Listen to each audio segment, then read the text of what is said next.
dans le Nouveau Testament, il ne s'agit pas de n'importe quelle foi. Il ne suffit pas d'avoir la foi pour être sauvé. Et ça, c'est dans le Nouveau Testament. Saint Jacques le dit. Même les démons ont la foi.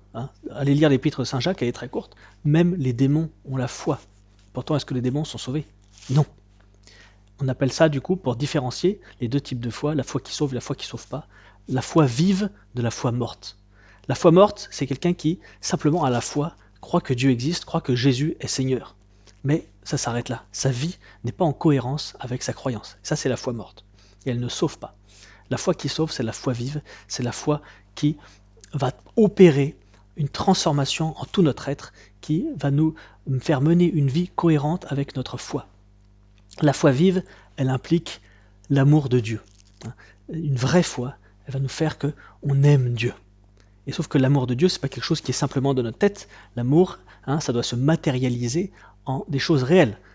Par exemple, un couple, si le mari dit à sa femme tous les jours, il dit oui, je t'aime, mais en fait, il ne fait rien, il lui montre jamais, il ne pense jamais à elle, il n'a jamais de geste pour elle. Il a beau dire et même croire lui-même qu'il aime sa femme, en vérité, en réalité, il ne l'aime pas.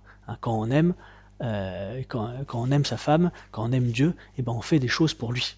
Et d'ailleurs, Jésus le dit lui-même. Celui qui m'aime garde mes commandements. Voilà le signe de l'amour de Dieu, voilà le signe que notre foi n'est pas morte mais vive, c'est que est-ce qu'on garde les commandements de Dieu? Voilà. Donc, la foi toute seule, non, ne sauve pas. Il faut une foi vive et une foi aimante. Et voilà.